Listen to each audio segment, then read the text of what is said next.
নমস্কার, আমি অর্পিতা। শুরু করছি পলিটিক্স। আবারও গ্রেফতার ভিন রাজ্যের দুই জঙ্গি, আবারও বঙ্গের জঙ্গি যোগের অভিযোগ, আর তাই নিয়ে লোকসভা ভোটের মুখে আবারও উত্তাল রাজনীতির ময়দান। নতুন দৃশ্য একটাই, রাজনৈতিক বিতণ্ডায় অংশগ্রহণ রাজ্য পুলিশের। বেঙ্গালুরুর ক্যাফে বিস্ফোরণ মামলায় পূর্ব মেদিনীপুরের দীঘা থেকে দুই সন্দেহভাজন জঙ্গিকে গ্রেফতার করেছে এনআইএ। ধৃতদের নাম মুসাফির হোসেন সাজিব ও আব্দুল মাথিন তোহা। গত 1 মার্চ বেঙ্গালুরুর রামেশ্বর ক্যাফের ভিতরে এক বিস্ফোরণে কারোর প্রাণ না গেলেও 10 জন আহত হয়েছিলেন। কার্যত রিমোটে যে আইইডি বিস্ফোরণ ঘটানো হয় সেটি তুলনামূলকভাবে কমজোরি থাকায় অভিঘাতের মাত্রা কমই ছিল। বিস্ফোরণের তদন্তে নেমে গত মাসে মুজাম্বিল শরীফ নামে এক সন্দেহভাজনকে নিজেদের হেফাজতে নেওয়ার পরেই মুসাফির ও মাথিনের নাম প্রকাশ্যে আসে। দুজনের নামই পাল্টে কাঁথির গোপন ডেরায় ঘাঁটি গেড়েছিল। কয়েকদিন লুকিয়েছিল কলকাতার লেলিন সরণের একটি হোটেলেও। মুসাফির নাম নেয় মোহাম্মদ জুনেইদ শহীদ। তোহা নিজেকে কখনো বিঘ্নেশ, কখনো সুমিত নামে পরিচয় দিত। খুব সম্প্রতি মুসাফির ও তোহার জন্য 10 লক্ষ টাকা করে পুরস্কার ঘোষণা করে এনআইএ। কেন্দ্রীয় তদন্তকারী সংস্থার দাবি, তোহাই ছিল বিস্ফোরণের মাস্টার মাইন্ড। ক্যাফের ভেতরে আইইডি রেখেছিল সাজিব। কিন্তু কি কারণে সন্দেহভাজন জঙ্গিরা বিস্ফোরণ ঘটিয়েছিল তা এখনো স্পষ্ট করেনি এনআইএ।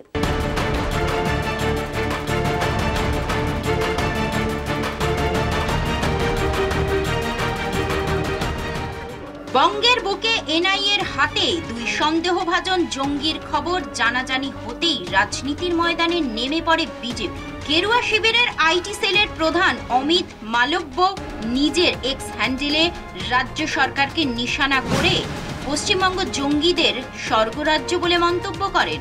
একই সুর বিরোধী দলনেতা শুভেন্দু অধিকারীর গলাতেও। পশ্চিমবঙ্গ আন্তর্জাতিক অপরাধী জঙ্গি, তাদের একটা মুক্তাঞ্চল, এটা বারে বারে প্রমাণ হয়েছে।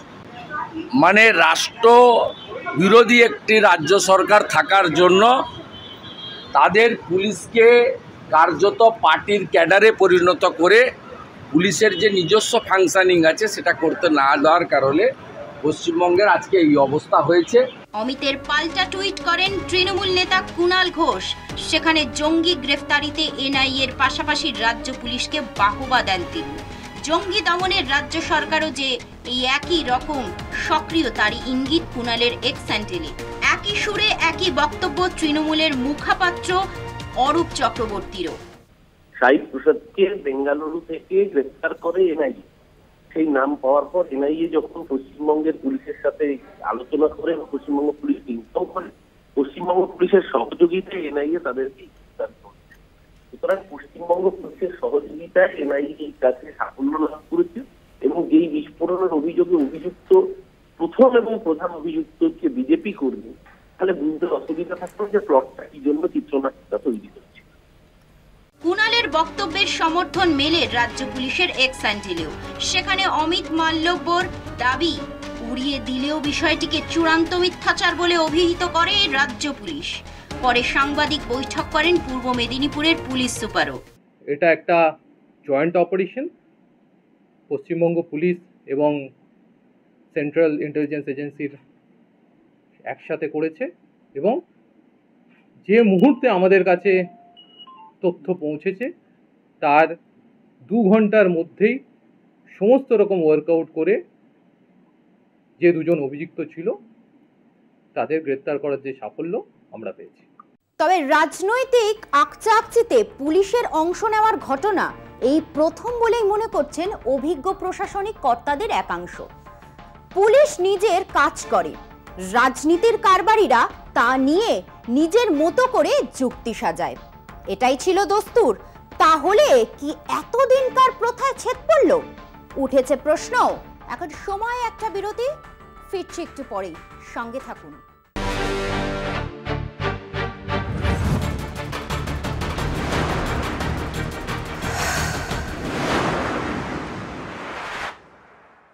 গরম বাড়ছে, ভোটের হাওয়ায় উত্তাপও বেড়ে চলেছে। এবার বেঙ্গালুরু বিস্ফোরণ কাণ্ডে অভিযুক্ত 2 আইসিস জঙ্গি বাংলা থেকে ধরা পড়তে উত্তপ্ত বাংলার নির্বাচনী ময়দান। মাত্র ঘন্টা দুয়েক আগে খবর পেয়ে বাংলা পুলিশের ক্ষিপ্রতায় পূর্ব মেদিনীপুরের নিউ দীঘা থেকে এনআইএ এর জালে পড়ে কর্ণাটকের 2 যুবক। ব্যাস, তর্ক শুরু। কেন বেঙ্গালুরু থেকে গা ঢাকা দিতে বাংলায়? এই প্রশ্নই ভাসিয়ে দেওয়া হলো ভোটের হাওয়ায়। নির্বাচনী জনসভা থেকে সপাট জবাবও দিয়ে দিলেন মুখ্যমন্ত্রী। রামেশ্বরম ক্যাফেতে গত 1 মার্চ বিস্ফোরণ ঘটায় আব্দুল মতিন তোহা ও মুসাফির হুসেন সজীব। সেখানে আইডি বিস্ফোরক ব্যবহার করা হয়। ঘটনার তদন্তভার হাতে নিয়ে এনআইএ সিসিটিভি ফুটেজ থেকে ওই 2 যুবককে চিহ্নিত করে। তাদের খোঁজে দেশ জুড়ে লাল সতর্কতা জারি হয়। জঙ্গিদের মাথার দাম 10 লক্ষ টাকা ধার্য করে এনআইএ। সূত্রের খবর, বিস্ফোরণের পর কর্ণাটক থেকে চম্পট দেয় অভিযুক্তরা।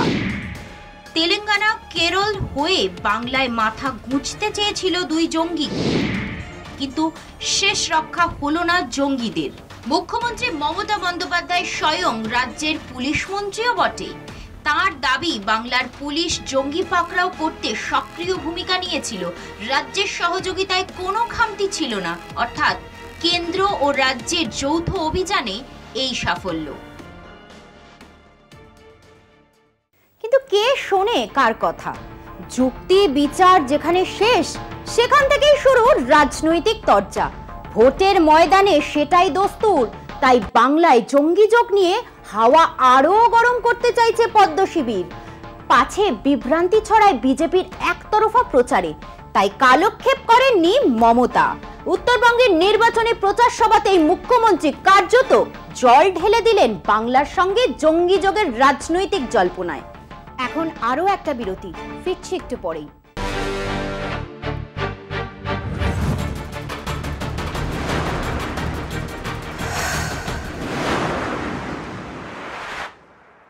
জলপাইগুড়ি সহ উত্তরবঙ্গের 3 জেলায় সাম্প্রতিক ঝড়ে ক্ষতিগ্রস্তদের বাড়ি তৈরি করার কাজ শুরু করতে বললেন মুখ্যমন্ত্রী মমতা বন্দ্যোপাধ্যায়।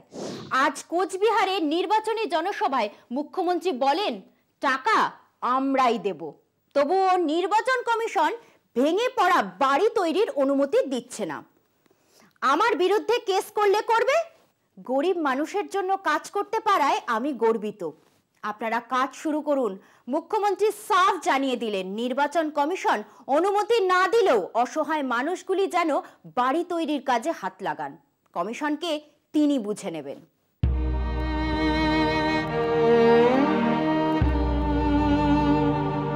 দিন 10 আগে উত্তরবঙ্গের 3 জেলায় প্রবল ঝড় বৃষ্টিতে প্রচুর ক্ষয়ক্ষতি হয়। প্রায় 5000 বাড়ি ভেঙে গিয়েছে। জলপাইগুড়ি, কোচবিহার এবং আলিপুরদুয়ার জেলা ক্ষতিগ্রস্ত হয়েছে। তার মধ্যে জলপাইগুড়ির অবস্থা সবচেয়ে খারাপ।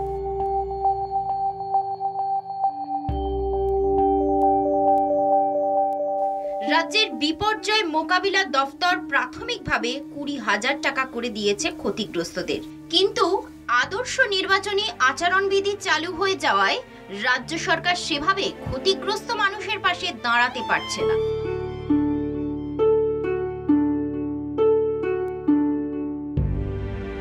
ঝড়ের রাতেই ধুবুলিয়া থেকে মুখ্যমন্ত্রী ছুটে গিয়েছিলেন জলপাইগুড়িতে।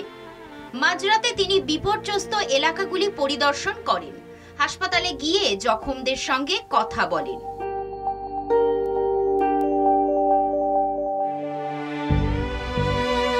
রাজ্য সরকার এবং শাসক দল নির্বাচন কমিশনের কাছে দরবার করে যাতে তারা বাড়ি তৈরির অনুমতি দেয়। তৃণমূলের সাংসদ দোলা সেনের নেতৃত্বে এক প্রতিনিধি দল দিল্লিতে নির্বাচন কমিশনের সঙ্গে দেখা করে ছাড়পত্র দেওয়ার দাবি করে। কমিশনে স্মারকলিপি দেন দোলারা।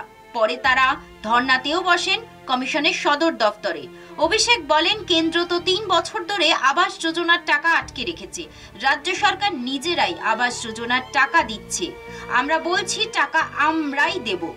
গরিব মানুষগুলো খোলা আকাশের নিচে দিন কাটাচ্ছে। কমিশন অন্তত বাড়ি তৈরির অনুমতি দিক, তাও দিচ্ছে না।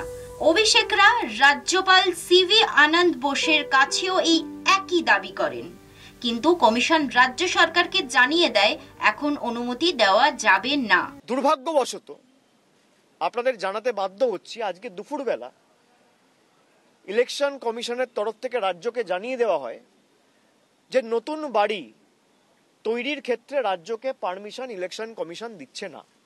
100 দিনের কাজের এবং আবাস যোজনার টাকা আটকে দেওয়া নিয়ে রাজ্য সরকারের সঙ্গে কেন্দ্রীয় সরকারের তরজা চলছে অনেক দিন ধরে।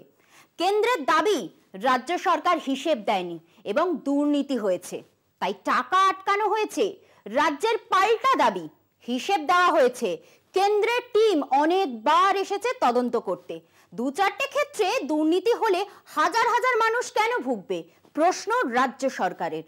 এই আবহে আজ কোচবিহারের দিনহাটায় মুখ্যমন্ত্রী কার্যত নির্বাচন কমিশনকে চ্যালেঞ্জ জানিয়ে বসলেন। মমতা বলেন, নির্বাচনী আচরণবিধি চলছে, তবু বলছি আমার বিরুদ্ধে কেস দিলে দিক, গরিব মানুষের জন্য কাজ করে আমি গর্বিত, আপনারা বাড়ি তৈরির কাজ শুরু করুন। মমতা এদিন জানিয়েছেন রাজ্যের বিপর্যয় মোকাবিলা দপ্তরের নতুন সিস্টেম হয়েছে জুলাই মাসে। দুর্গতরা 20,000 টাকা পেয়ে গিয়েছেন, আরো 40,000 টাকা পাবেন, পরে আরো টাকা পাবেন, সব মিলিয়ে 1,20,000 টাকা। আমি যেহেতু ইলেকশন চলছে, এমসিসির কোড মেনে বলবো 8 দিন 10 দিন তো হয়ে গেল, আমি নিজে 9 দিন থেকে গেলাম। তোমরা বাংলার বাড়ির পারমিশনটা দিলে না, যারা মাটির ঘরে থাকে, যাদের ঘরগুলো ভেঙে গেছে উপড়ে গেছে। তাই আমি আজকে বলে যাই, আমার বিরুদ্ধে কেস করলে করো, গরিব লোকেদের জন্য কাজ করতে গিয়ে আমায় যদি কেস দাও আমি গর্ববোধ করব, আমি গর্বিত হব। আমাদেরও ডিজাস্টার ম্যানেজমেন্টের একটা সিস্টেম আছে, জুলাই মাসে নতুন হয়েছে। প্রশাসন দেবে, আমিই দেবো না, প্রশাসন দেবে, আমাদেরই সরকার দেবে। 20,000 টাকা যারা পেয়েছেন প্রশাসন তাদের আবার 40 দেবে, তাহলে প্রথম কিস্তি 60 হয়ে গেল, আর 60,000 দ্বিতীয় কিস্তিতে পাবেন, অর্থাৎ 1,20,000 টাকায় প্রশাসন আপনাদের কাছে পৌঁছে দেবে। মনে রাখবেন, ঘর তৈরি করতে শুরু করুন, জলপাইগুড়ি শুরু করুন, কোচবিহার শুরু করুন, আলিপুরদুয়ার শুরু করুন, কোচবিহার শুরু করুন, যাদের ঘর বাড়ি ঝড়ে ভেঙে গেছে। নির্বাচন কমিশনের আদর্শ আচরণবিধি জারি হওয়ার পরেও মুখ্যমন্ত্রী এভাবে কমিশনকে চ্যালেঞ্জ জানাতে পারেন কিনা তা নিয়ে প্রশ্ন তুলেছে বিরোধীরা। এখন দেখার বিষয়, মুখ্যমন্ত্রীর পরামর্শ মেনে অসহায় মানুষগুলো বাড়ি তৈরিতে কবে থেকে হাত লাগাবে। কোচবিহারের এক তৃণমূল নেতা বলেন, এর নাম মমতা বন্দ্যোপাধ্যায়, তিনি মানুষের জন্য কাজ করেন বলেই নির্বাচন কমিশনকেও চ্যালেঞ্জ করতে পারেন। পলিটিক্স আজ এই পর্যন্তই। দেখতে থাকুন কলকাতা টিভি, রাত দিন 7 দিন।